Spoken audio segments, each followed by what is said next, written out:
طبعا يا اخي انت عرفت الفيديو عن ايه من قبل ما ابدا، من اللبس ومن نزولة السلم. ايوه هي الزمالك اللي في بالك. فيديو جديد يا اخي، حاجه جديده اول مره نعملها في الصفحه، اللي احنا هنتحدى نفسنا ان احنا نقعد في الزمالك يوم كامل 50 جنيه اكل وشرب وقعده في مكان رايق ولفه جميله. انا هنا قدام الاسبوتايه اللي قلت لك عليها قبل كده في الفيديو بتاع اسبوتايه النيل. دي الاسبوتايه اللي ببلاش اللي في الزمالك، تيجي تقعد هنا براحتك، الفيو بتاعك ده الدنيا بتبقى هنا جامده بالليل. هو زي ما انت شايف كده يا اخي، الاسبوتايه بتاعتنا هتبقى ممشى اهل مصر الجديد بس لسه تحت الانشاء. المكان موجود بعد مكتبه القاهره الكبرى، كمان بعد هيلتون، الشارع اللي بعد هيلتون على طول يمين. انا رايح فين انا راجع. خلاص بقى يا اخي انت حفظت اللي انا فوق. رحنا القصر اللي انا مقفول فطلعنا على المكتبه. بتخش المكتبه يا اخي بتلاقي يمين وشمال وفوق وعلى طول، بس انا بالنسبه لي الاحسن ان انا بروح اقعد على النيل عشان اتصور. تيجي هنا من الصبح براحتك لحد 2:30 طلع احلى صور على النيل او في المكان.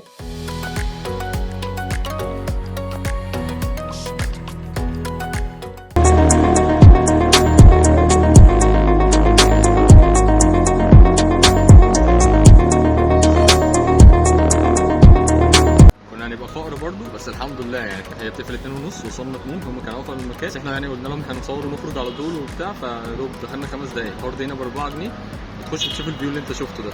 عايز بقى تيجي تقرا كتب، عايز تيجي تقعد على النيل براحتك كده. اول 4 جنيه مجوعة. فيلا بينا نروح ناكل، فاضل لنا 46 جنيه من ال50، فهنروح ناكل نظبط دنيتنا. هديك كذا اوبشن للاكل من ارخص حاجه لاغلى حاجه، بس برضه ايه حاجات الكمك وحاجات في اللذيذ. فيلا بينا.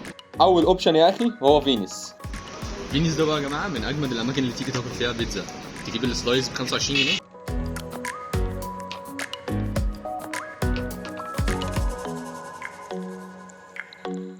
طبعا المكان من عندنا الفها جدا، الاشهر من نار على العالم بقى في الزمالك. صاج وشاورما بقى لو انا جعان بجيب بطاطس كده بقيت مفتوح بتسد معايا بصراحه. لو انا يعني سيكا جعان سيكا بجيب زنجر ب 33 جنيه لكن معايا بصراحه زي البطاطس جبنه، بس جبنه 220 فالفرق مش كتير يعني. بص الزنجر قد ايه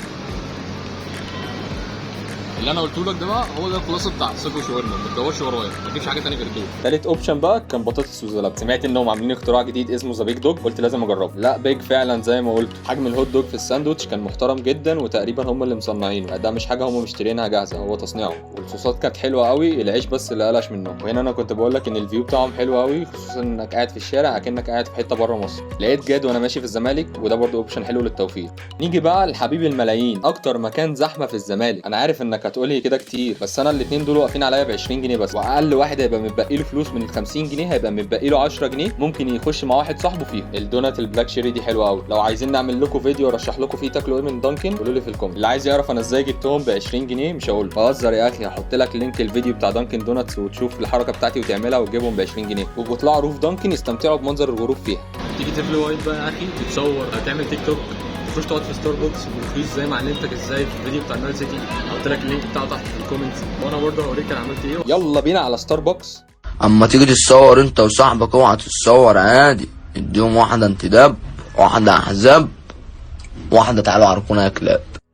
وبس يا اخي نقلع بقى البتاع ده عشان نرجع ايه عليا الحكيم، ومالناش دعوه يعني الشغل ده بس عشان الزمالك يعني. المهم يا اخي في النهايه حابب اقول لك انك ممكن تعمل اي حاجه انت عايزها باقل الفلوس وتستمتع بالطريقه اللي انت عايزها. انا حبيت اديك هنت بسيطه كده، ما تنساش تعمل لي لايك وفولو عشان نكبر سوا ونظبط دنيتنا. سلام.